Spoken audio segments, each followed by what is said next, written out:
오늘 코로나 팬데믹으로 인해서 교회 모임이 제재당하고 찬양이 제재당하면서 처음에는 조만간 코로나19가 진압이 되고 이전의 일상으로 돌아가겠지 하고 희망을 걸었었는데 이제는 이전과 똑같이 돌아가지는 못할 것으로 전문가들은 예측하고 있습니다. 여러분 그동안 온라인으로 예배를 드려보니까 어떻던가요? 아무래도 이전에 누렸던 많은 것들을 누리지 못하게 돼서 아쉬운 부분들이 굉장히 많았죠. 어떤 부분이 아쉬움이 있죠? 요약을 해보면 첫 번째는 예배의 공동체성이 약화가 되었습니다. 이제는 우리가 찬양을 할 때도 손을 높이 들고 눈물도 흘려가면서 찬양을 하는 그런 군중들 사이에서 할 때 더욱더 뜨거웠고요. 성도들과 만나서 반갑게 인사하고 손에 손을 잡고 나란히 앉아서 예배 드리는 게 그렇게 은혜롭고 좋았고 설교 중에도 서로 화답하면서 아멘 이렇게 하면 정말 영적으로 살아있는 게 느껴졌고 예배 끝나고 나가는 길에 목사님하고 성도들하고 같이 악수도 하고 함께 식사도 하고 그렇게 신앙의 공동체다운 사랑의 교제를 나눌 수 있었는데 이제는 식사도 못하고 소그룹 모임이나 다른 친교나 봉사활동을 못하게 되다 보니까 많이 서먹해진 것 같습니다. 정말 아쉬운 부분이죠. 온라인으로 예배를 드리다가 보니까 집중하기가 힘듭니다. 특히 가정에서 자녀들과 함께 영상 예배 드리는 어떤 분들은 이건 뭐 월십 예배가 아니고 war 전쟁이라고 그래요. 그리고 세 번째로는 교회에 나오지를 못하다 보니까 자동적으로 예배의 현장성과 예배 참여도가 저하가 되고요. 네 번째로는 교회에서 봉사할 일 기회가 별로 없으니까 이상하게도 하나님으로부터 멀어진 것 같고 교회로부터 상당히 멀어지는 것처럼 느껴지게 됩니다. 그럼에도 불구하고 이제 이 세상은 온라인 예배가 반드시 필요하고요. 이제는 예배뿐만이 아니라 교회 전반적인 사역들을 온라인을 통해서 어떻게 해서라도 감당을 해야 하는 상황에 이르렀습니다. 이제 온라인 사역이라고 하는 것은 선택 과목이 아니라 필수 과목이 됐습니다. 지금까지는 예배만 온라인으로 그리고 나머지는 다 실제로 대면으로 해보려고 애를 썼지만 이제는 온라인을 통해서 교회 전반적인 사역이 다 이루어지도록 만들어야 할 상황이 된 겁니다. 온라인 사역이라고 하는 것은 대면으로 예배를 드릴 수 없는 상황에서 새가족 등록도 온라인으로 받고 초신자들의 신앙 성장을 위한 새신자 교육 이런 것도 영상 프로그램들을 통해서 온라인에 올려서 새가족 교육, 세례, 신방, 소그룹 모임 등등의 모든 교회 활동을 영상으로 하는 것을 가리키는 말입니다. 모든 예배나 교육 프로그램들을 마치 대학교 들어가면 1학기, 2학기, 2학년, 1학기, 2학별로 커리큘럼을 만들어서 이번 학기는 이거 하고 다음 학기는 이렇게 하듯이 초신자가 교회에 들어오면 처음에 새가족 교육도 이거 해. 그리고 거기에 따르는 시험도 치르고 설문조사도 하고 점검하고 그래서 교회 등록을 받고 이런 절차를 거치고 교육부서도 마찬가지로 각 연령별로 새가족 등록과 교육과 신방 및 예배 프로그램들을 다 진행하게 될 것입니다. 교회 대면 예배에 나올 수 없는 이유가 여러 가지가 있죠. 지금 이 코로나 상황 가운데서 사회적 거리두기 제재가 있기 때문에 이걸 생각하게 됐는데 그 이전에도요. 병원에 입원했거나 해외 출장이나 지방 출장이나 주일날 꼭 일을 가야만 하는 직장인들 그리고 교회를 다니다가 어떤 개인적인 이유로 인해서 교회를 떠나서 광야에서 방황을 하는 가난한 성도라고 불리는 사람들 교회를 떠나서 있지만 마음속에는 여전히 하나님을 생각하고 어떻게 해서 예배를 드리고 싶은데 교회는 가기 싫고 이런 분들이 100만 명이나 된다고 그래요 우리나라에. 그래서 이렇게 영상 예배, 온라인 예배를 하다 보니까 그분들은 정말 마음 편하게 영상 들어와서 예배를 드리고 가니까 그나마 위로도 되고 또 신앙이 좀 다시 추스릴 수 있게 되니까 이 온라인 예배는 이모저모로 꼭 필요한 상황이 됐습니다. 예배뿐만이 아니라 신앙의 공동체가 필요한 분들을 위해서는 각 지역별로 소그룹 공동체를 만들어서 안내도 해주고 목양이 필요한 분들을 위해서는 중보기도와 상담도 해드리고 말씀도 공유하고 토론도 하는 그런 일들도 해야 되고 또 예배뿐만이 아니라 교회의 전반적인 사역을 온라인으로 그래서 결국은 다 해야 되는 상황이 된 겁니다. 코로나 시대가 완전히 끝난다고 해도 이런 필요성이 이제 제기가 되었기 때문에 온라인 사역은 계속 되어질 것으로 보입니다. 이런 모든 정황들을 종합을 해서 볼 때 영적으로 볼 때는 이 온라인 사역은 이 시대의 새로운 선교지 성경에 말하는 땅끝이 된 겁니다. 땅끝. 온라인이 사실은 한순간적으로 땅끝에 갈 수 있는 이런 선교의 도구가 된 겁니다. 그러고 보니까 우리 기독교 역사를 되돌아보면 기독교는 세상의 새로운 변화들이 일어날 때마다 오히려 그 변화에 그때그때 적응하면서 여전히 복음을 더 멀리 더 많은 사람들에게 전파를 해왔습니다. 오늘날 바로 이 코로나 팬데믹 상황이야말로 그런 새로운 시대를 향한 전환점이고 또 기회가 되는 겁니다. 그래서 가만히 보면 지금 SNS라고 불리는 것들이 있잖아요. 유튜브, 페이스북, 줌, 구글 미트, 인스타그램, 메신저, 카카오톡 이런 온라인 플랫폼들은 가만히 돌아보니까 하나님께서 이런 때가 올 것을 예비해서 우리 인간들로 하여금 이런 걸 다 개발하게 만든 도구들입니다. 만약에 이런 것들이 없었더라면 이 코로나 상황 가운데서 우리가 어떻게 온라인 예배를 드릴 수 있었겠습니까? 그래서 이런 코로나 상황을 한탄만 하고 앉아있을 수는 없기에 이런 사회적 필요사항들을 충족시키기 위해서 이제 우리 초대신앙교회에서는 온라인 사역을 시작을 하려고 합니다. 이 모든 일들이 우리에게는 아직 초기 단계이고 제가 이 인터넷을 다 뒤져보니까 전 세계적으로 유명한 몇 교회들이 하고 있고요. 우리나라에서도 큰 교회 한 서너 개가 지금 하고 있는 것 같아요. 하고 있었다면 분명히 유튜브에 다 올라왔을 텐데 안 올라오는 거 보니까 그렇게 많지는 않으니까 우리 교회 비전 제3번 궁극적인 비전이 뭡니까? 선교에 앞장서는 교회잖아요. 이런 데 좀 앞장서야 되지 않겠어요? 참 감사하게도 우리 교회는 제가 신문방송학과 출신 이런 PD 이런 거를 취향이 맞고 또 우리 전도사님 세 분이 다 영상 작업 더군다나 영어까지 다 할 수 있는 전도사님들로 딱 구비가 돼갖고 우리 교회로서는 정말 잘할 수 있는 걸 많이 갖춘 것 같아요.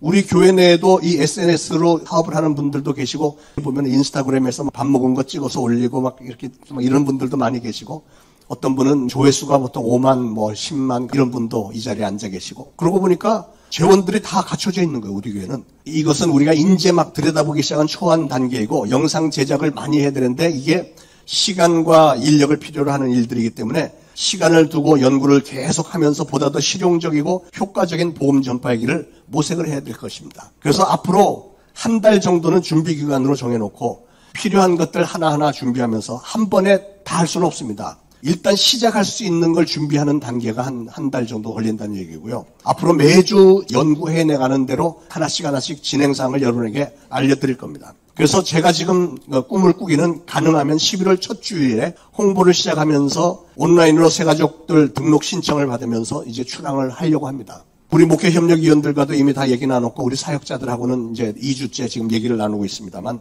진행이 잘 되고 있습니다. 이제 우리는 온라인으로 전 세계 땅끝까지 모든 정보들을 공유할 수 있는 세상에 와 있기 때문에 우리는 이 온라인 사역을 선교를 위해서도 사용할 것이며 그래서 그 사역의 이름까지 정했습니다. OMI, Online Ministries International. 다른 교회들, 큰 교회들 하는 걸 보면 한국 내에서만 하는데 우리는 인터내셔널로 글로벌하게 놀아야 되지 않겠어요? 왜냐하면 이게 너무 가능하니까. 우리 이미 필리핀 분들하고 벌써 몇 년째 사역을 하고 그분들 영어권이니까 그래서 이미 다 돼 있고 그러고 보니까 영상들이 다 제작이 돼 있어요. 영어 예배하면서 지금 한 1년 반치 녹화가 되어 있고요. 그리고 우리 모든 설교들 자막 넣어갖고 영어, 한글 해갖고 다 자막 만들어 놓고 했으니까 충분히 할 수 있는 게 우리도 모르는 사이에 그렇게 진행이 되어 온 것 같습니다. 자, 그래서 따라서 해보시죠. OMI. Online Ministries International. Online Ministries International. 아, 발음들이 좋아요. 잘 될 것 같아. 예. 자, 그래서 그 준비 과정의 일환으로 오늘 첫 번째 강의, 교회론입니다. 교회론. 새가족들 혹은 세례 예식을 받기 전에 교육할 때 반드시 해야 되는 과목 중에 교회론. 우리가 어떻게 하면 교회를 건강하게 세울 수 있을까 하는 주제입니다. 어떤 아이가 자기 방에서 장난감 벽돌을 이렇게 막 쌓으면서 뭘 만들고 놀고 있습니다. 그래서 아버지가 아이에게 너 뭐 만드니? 그랬더니 아들이 돌아오면서 쉿, 아빠 조용히요. 지금 교회를 짓고 있는 거예요. 그러니까 아빠가 깜짝 놀라서 야, 어린 녀석이 벌써 믿음이 자라서 놀더라도 이렇게 교회를 지면서 놀고 있네. 대견해서 다시 물었습니다. 예, 철수야, 그런데 교회에서는 왜 조용해야 되지?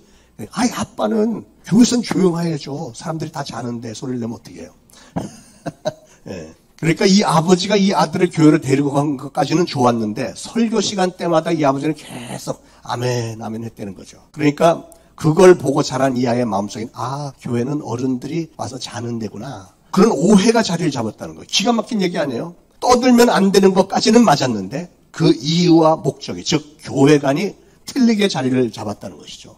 오늘날 교회 다니는 사람들의 겉모습은 좀 경건함이 있어 보입니다. 그러나 수많은 교인들의 마음속에는 교회관의 문제가 있습니다. 10년, 20년 교회를 다녔어도 엉뚱한 교회관을 가지고 교회를 드나드는 사람들이 많다는 거죠. 사랑하는 여러분, 여러분의 교회관은 무엇입니까? 여러분은 교회를 뭐 하는 곳이라고 생각을 하십니까? 여러분의 삶에 교회가 과연 얼마나 필요하며 여러분의 생활 속에 교회가 차지하는 비용이 과연 얼마나 됩니까? 교회가 무엇이냐는 질문은 여러분의 신앙생활에 너무나도 중요한 부분입니다. 여러분은 교회를 뭐라고 정의해야 하십니까? 여러분, 교회는 낮잠 자는 곳이 아닙니다. 친교기관도 아닙니다. 사람들이 모여서 인사도 하고 악수도 하고 성도들 간의 아름다운 신앙의 교제를 나누지만 그거는 교회의 펑션, 기능 중에 하나일 뿐이지 그게 교회의 존재 목적은 아니라는 거죠. 교회는 봉사나 자선기관이 아닙니다. 교회가 물론 봉사도 하고 자선 많이 하지만 그러나 그게 교회의 존재 목적은 아니라는 거예요. 교회는 세상의 학문이나 무슨 생활 철학을 가르치는 학원도 아니고요. 감정 순화기관도 아니고 교회는 성도들이 모여서 하나님께 찬양하고 영과 진리로 하나님께 예배를 드리는 곳이고 기도하는 집이고 또 구원에 이르는 신앙을 배우는 곳이고 예수 그리스도의 복음 전파 사역의 본거지. 이게 바로 교회의 존재 목적입니다. 저는 오늘 우리 하나님이 원하시는 건강한 교회란 어떤 교회인가 하는 것을 여러분과 나누려고 합니다. 예수님은 교회의 머리가 되시고 성도들은 예수 그리스도의 몸인 교회를 구성하는 지체들이라고 성경은 말씀하고 있죠. 근데 여러분 예수님은 분명히 교회의 머리가 될 자격이 있으신데 과연 우리는 예수님의 몸으로서의 자격이 있습니까? 여러분 지금 예수 그리스도의 몸으로서의 본분을 충분히 잘 감당하고 계시다고 자부하십니까? 교회의 머리 대신 예수님의 위상에 걸맞게 우리는 과연 예수님이 흡족해 하실 만한 신앙생활을 신실하게 잘 하고 계시냐 하는 것이죠. 혹시 우리는 예수님의 그 아름다운 금면류관과는 전혀 매치가 되지 않는 죄로 인해서 더럽혀진 추한 누더기 옷을 입고 있지는 않은지요. 사랑하는 여러분, 교회는 성도들이 만들어 나가는 것입니다. 성령 충만한 교회, 사랑과 위로가 항상 넘쳐나는 건강한 교회는 그냥 저절로 턱 이렇게 생기는 게 아니고요. 교회의 몸을 구성하는 지체가 되신 여러분 한 분 한 분에 의해서 만들어지고 세워지고 함께 이루어 나가는 겁니다. 구체적으로 그렇게 하기 위해서는 첫 번째로는 여러분이 담임 목사를 중심으로 해서 하나가 되어서 한마음 한뜻으로 서로 사랑하고 위로하고 힘을 합쳐서 세워나가야만 하나님이 기뻐하시는 교회를 세울 수 있는 겁니다. 많은 사람들이 좋다고 소문난 교회를 찾아서 이리저리 다니죠. 그런데 또 실망을 하고 또 다른 교회를 갑니다. 그러다 또 얼마 있으면 또 다른 교회 가서 앉아있어요. 부끄러운 얘기입니다만 제가 평신도 시절에 디트로이트에서 살 때 한 번은 제가 교회에서 아주 분한 일을 당했어요. 그래서 젊은 시절 혈기가 많을 때여서 홧김에 다니던 교회 성가대 지휘자 자리까지 내놓고 떠나서 그 동네에서 제일 좋다고 소문난 미국 교회를 갔습니다. 대형 교회인데 한 2, 3천 명 모이는데 들어가는 입구에서부터 막 은혜가 넘쳐요. 막 찬양 소리가 들리는데 기가 막히고 가니 찬양단이 꽉 있는데 완전 프로페셔널. 너무너무 잘하는 거예요. 음악적으로도 그렇고 인도하는 분이 성령 충만하고 막 피아노 치는 분이 굉장하고 저는 완전히 홀딱 반했습니다. 또 목사님이 나와서 설교하는데 막 구구절절히 은혜가 되는 거예요. 목사님이 잘생겼어. 백인인데 머리 하얀데 정말 멋있고 정말 완전히 빠졌습니다. 내가 찾던 교회가 바로 이거야 하면서 다녔는데 한 두어 달 다니다가 본 교회로 돌아갔습니다.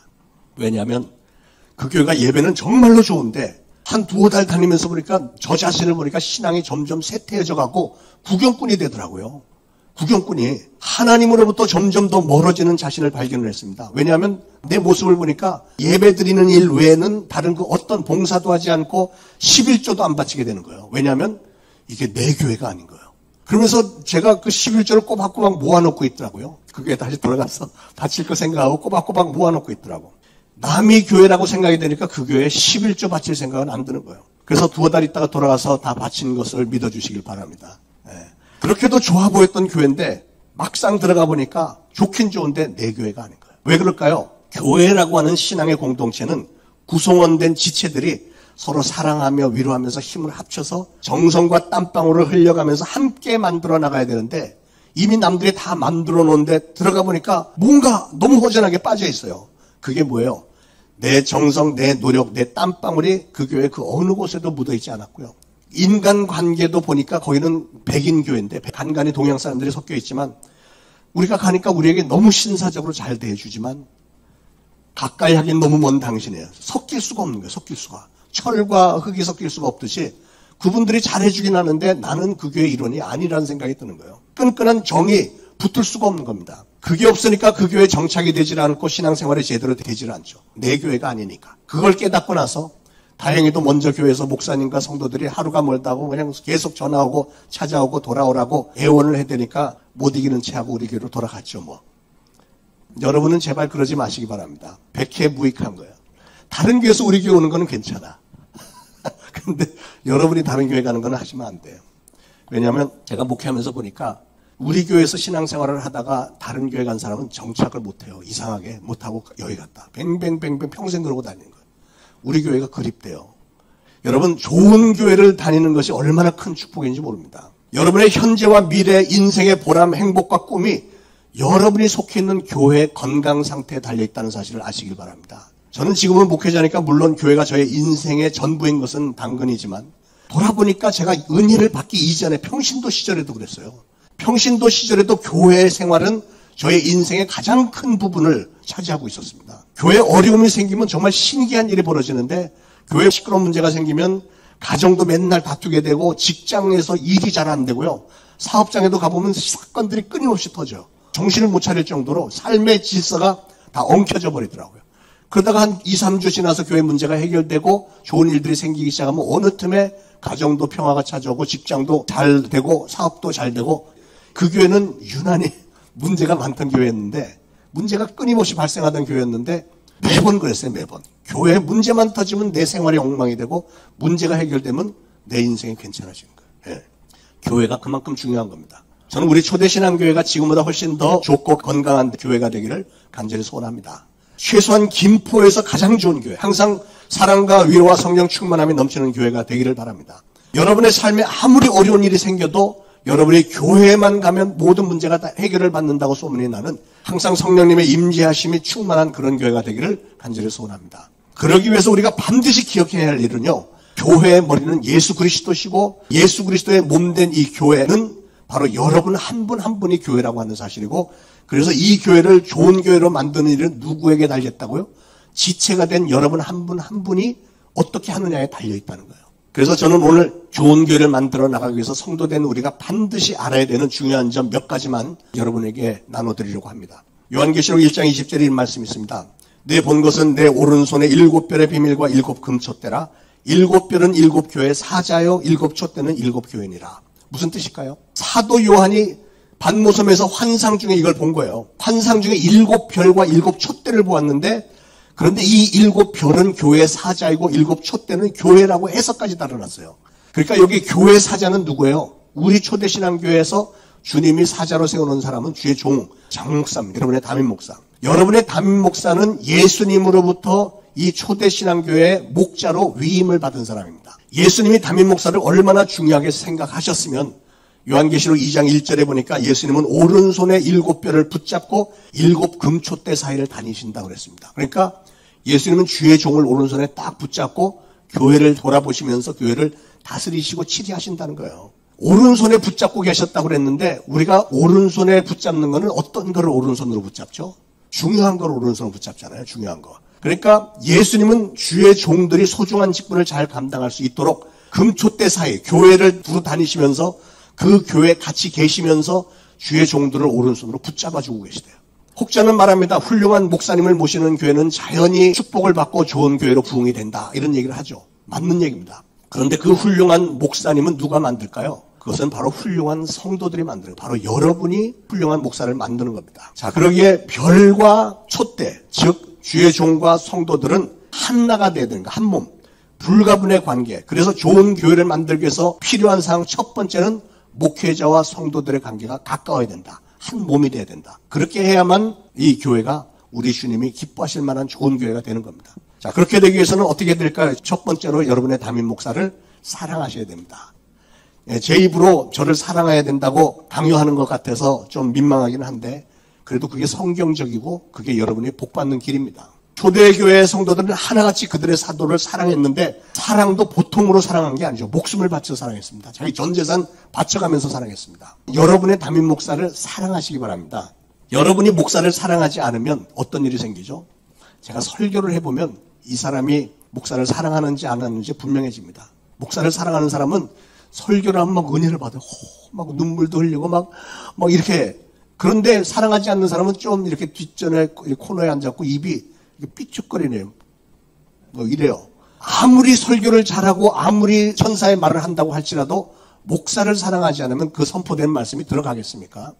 그러면 그 사람은 손해보는 거예요. 그래서 사랑하는 여러분, 혹시 여러분의 담임 목사에게 부족함이 좀 보이더라도 비판하거나 비난하거나 하지 말고 그래도 장 목사가 괜찮은 부분이 좀 있는 사람 아니에요? 그러면 괜찮은 부분, 좋은 부분만 생각하면서 사랑만 하시길 바라요. 그러면 여러분의 목사는 굉장히 훌륭한 목사 될 수 있습니다. 할렐루야.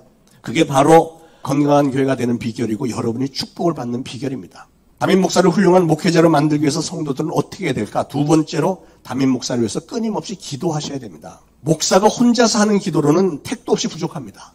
중보 기도자들이 있어야 됩니다. 수많은 성도들로부터 기도의 후원을 받을 때 그 목회자는 생명력 있는 사역을 할 수 있는 거예요. 기도의 후원이 없는 목사는 마치 광야에 메마른 막대기 같아서 몇 년, 몇십 년이 지나도 꽃 하나 피지 않습니다. 반면에 중보 기도의 후원이 많은 목사는 행복합니다. 성령 충만하고 말씀의 은혜와 생명이 넘치고 놀라운 성령의 역사가 나타나게 되어 있습니다. 반면에 재직과 성도들이 교회와 목회자를 위한 기도를 게을리하거나 사랑하고 섬기는 것을 멈추면 곧바로 교회와 성도들은 마귀의 밥이 되어버리고 맙니다. 기도와 사랑으로 하나가 되지 않으면 목사는 넘어질 수밖에 없고, 그렇게 되면 교회는 그냥 쓰러지는 거예요. 모세 알잖아요. 모세. 저 아래서 여호수아가 전쟁을 할 때 모세는 산 위에서 손을 높이 들고 있는데 팔을 높이 들고 있으면은 여호수아가 전쟁에 이깁니다. 근데 팔이 아프다고 팔이 내려오면은 전쟁에서 후퇴하고 패하잖아요. 그래서 결국은 어떻게 하죠? 아론과 훌이 양쪽에 와서 모세의 팔을 붙들어줘서 계속 들고 있으니까 결국은 전쟁에서 이기잖아요.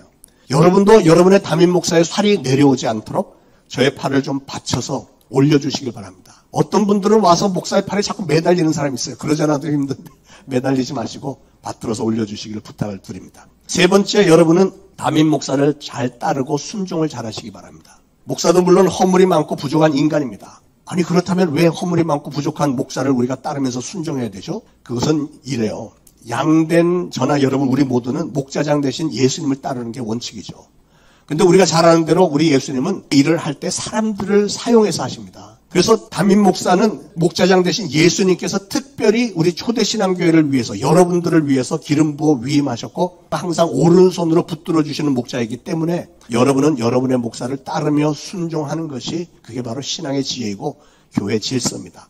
중요한 사실은 신앙생활을 하는 여러분의 생명과 여러분의 행복과 여러분 교회의 부흥과 비전의 성패 여부에 커다란 한 부분이 여러분이 주님의 몸된 교회에서 주의 종을 얼마나 사랑하며 잘 따르며 순종을 잘 하느냐에 달려있다고 하는 사실이에요. 여러분의 순종은 여러분이 받는 축복과도 정비례합니다. 제가 목회를 해보니까 너무 분명해요. 담임 목사에게 잘하는 성도가 역시 복을 받더라고요.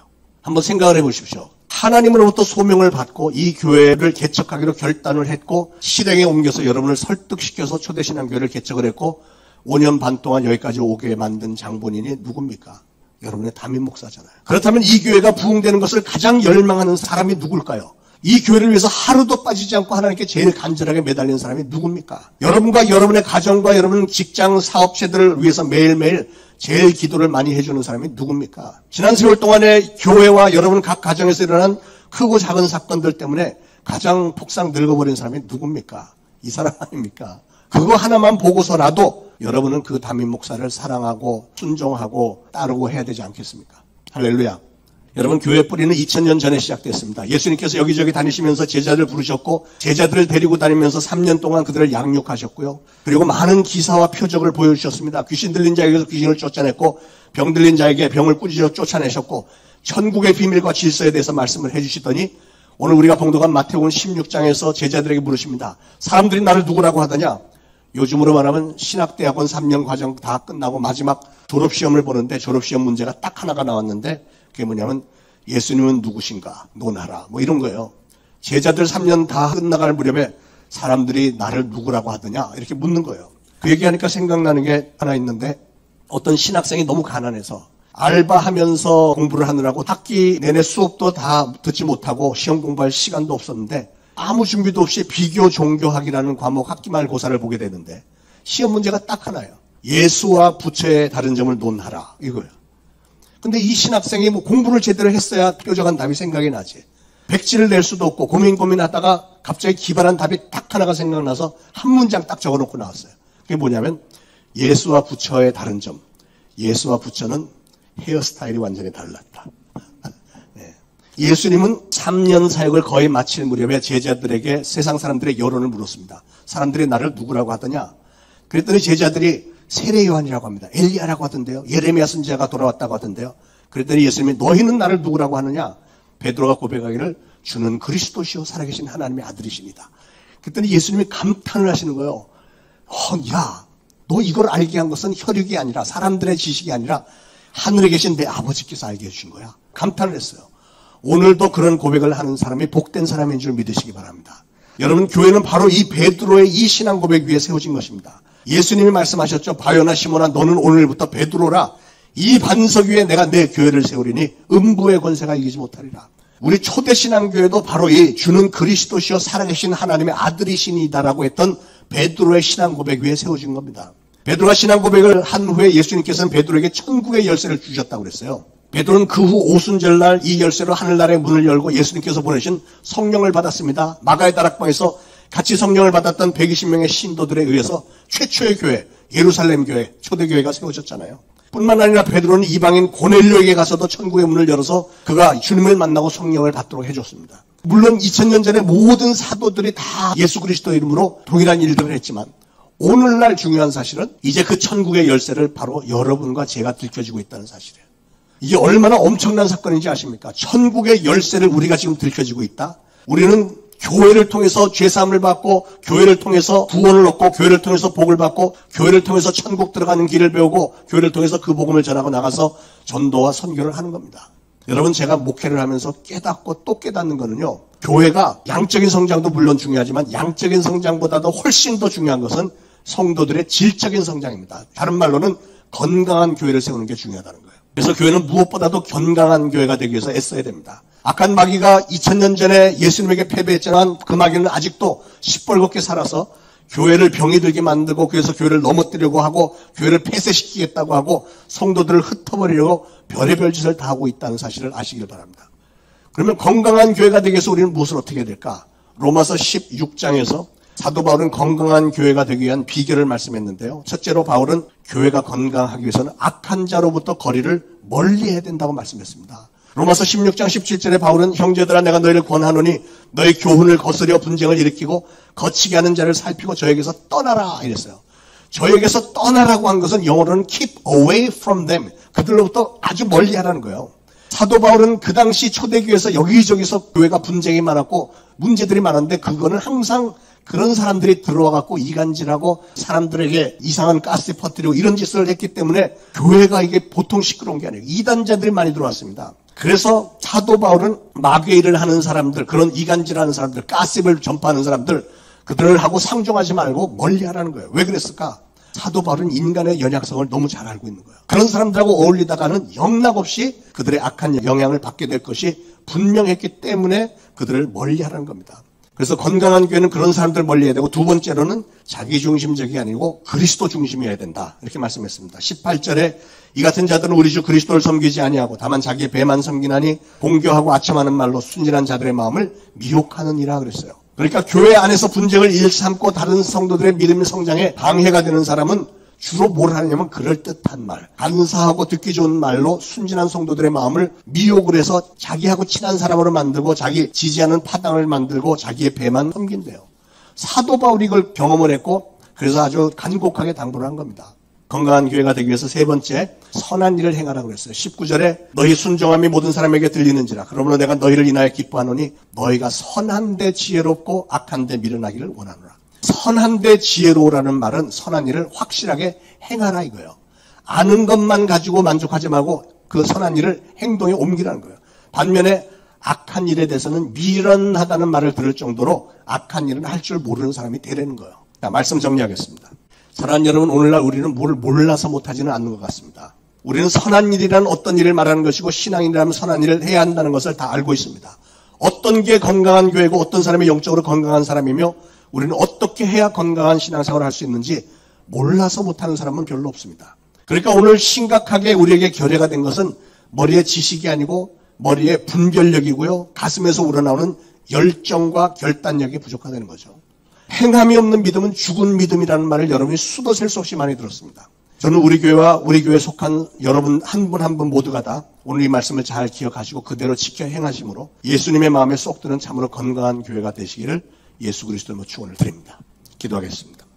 하나님, 우리를 선택하시고 자녀 삼으시고 우리 모두를 묶어서 교회 삼아 주시고 그동안 많은 축복 주심을 감사합니다. 주는 그리스도시여 살아계신 하나님의 아들이시라고 하는 신앙 고백 위에 세워진 이 교회를 하나님 더 축복해 주시기를 원합니다. 더욱더 건강하게 지켜보아야 주시기 원합니다. 더욱더 건강한 교회가 되기 위해서 오늘 주신 말씀 꼭 기억해서 항상 담임 목사를 사랑하고 목사를 위해 늘 기도하며 악한 자들을 멀리하며 항상 그리스도가 중심인 교회가 되어지며 주님이 기뻐하시는 선한 일을 많이 행하여 귀한 열매들 많이 맺고 더욱더 건강한 교회와 모든 성도들이 되어지도록 성령님 도와주옵소서. 예수 그리스도 이름으로 간절히 기도합니다. 아멘.